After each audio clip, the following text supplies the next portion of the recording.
കഴിഞ്ഞ ദിവസം എടുത്തോണ്ട് ബാറ്ററി ചാർജ് ചെയ്ത് കണക്ട് ചെയ്തിട്ടും വണ്ടി സ്റ്റാർട്ട് ആവുന്നില്ല. പിന്നെ രണ്ടും കൽപ്പിച്ച് ഞാൻ കളത്തിലങ്ങോട്ട് ഇറങ്ങി. നമുക്ക് ഈ യന്ത്രങ്ങളുടെ പ്രവർത്തന രീതി ഒന്നും കറക്റ്റ് അറിയാത്തതുകൊണ്ട് നേരെ യൂട്യൂബിൽ ചെന്നിട്ട് ഹൗ ടു നന്നാക്കിലെ കാർ എന്നടിച്ചു. അതിലെ വീഡിയോസ് മൊത്തം കണ്ടു തീർന്നപ്പോത്തിന് എന്റെ ഡാറ്റ തീർന്നു. ഇതിനൊരു 3 റിലേ വരുന്നുണ്ട്. അതിൽ ഒരു റിലേ കംപ്ലൈന്റ് ആണ്. അപ്പൊ ഞാൻ അതൊന്ന് മാറ്റി നോക്കി.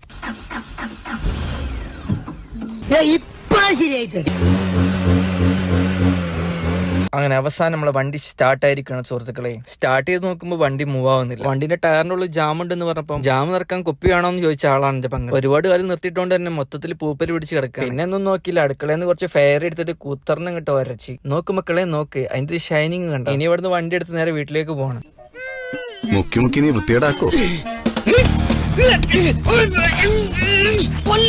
അങ്ങനെ നമ്മള് വീട്ടിലെത്തിയപ്പം നമുക്കൊരു കൊറിയർ വന്നിട്ടുണ്ട്. 2 ദിവസം മുന്നേ ഞാൻ ഒരു കാർ പ്രഷർ വാഷറിന് ഓർഡർ ചെയ്തിട്ടുണ്ടായിരുന്നു ഫ്ലിപ്കാർട്ടില്. കെട്ടിയപ്പോ തന്നെ ഞാൻ പെട്ടി പൊട്ടിച്ച്. അത് പൊട്ടിച്ച് നോക്കുമ്പോ അതിന്റെ ഉള്ളിൽ പിന്നെ ഒരു പെട്ടി. പിന്നെ എന്റെ ക്ഷമ കെട്ടി, ഞാൻ വലിച്ചങ്ങട്ട്. ഇതിന്റെ ഉള്ളിൽ എന്താണെന്നറിയാതെ ഉറക്കുണ്ടാവില്ല. ഒരു കത്രിക യൂസ് ചെയ്ത് കട്ട് ചെയ്യാനുള്ള ക്ഷമ പോലും എനിക്കില്ലായിരുന്നു. ബോക്സ് ഓപ്പൺ ചെയ്തപ്പോ തന്നെ ഫസ്റ്റ് കിട്ടിയത് അതിന്റെ മോട്ടറാണ്. പിന്നെ അതിന് യൂസ് ചെയ്യുന്ന ഒരു വാട്ടർ ഫിൽറ്ററും 2 കിലോമീറ്റർ നീളമുള്ള ഒരു ഹോസും കിട്ടി. ഞാൻ തപ്പുന്നത് അതിന്റെ ഗണ്ണാണെങ്കിൽ 3 പീസായിട്ടുണ്ടായി. അങ്ങനെ അത് സെറ്റ് ചെയ്ത് ഞാൻ വണ്ടി എടുക്കേക്ക്. അപ്പൊ എന്നാ ഇന്ന് ഇത്രയേ ഉള്ളൂ, ബാക്കി നാളെ. Okay, by.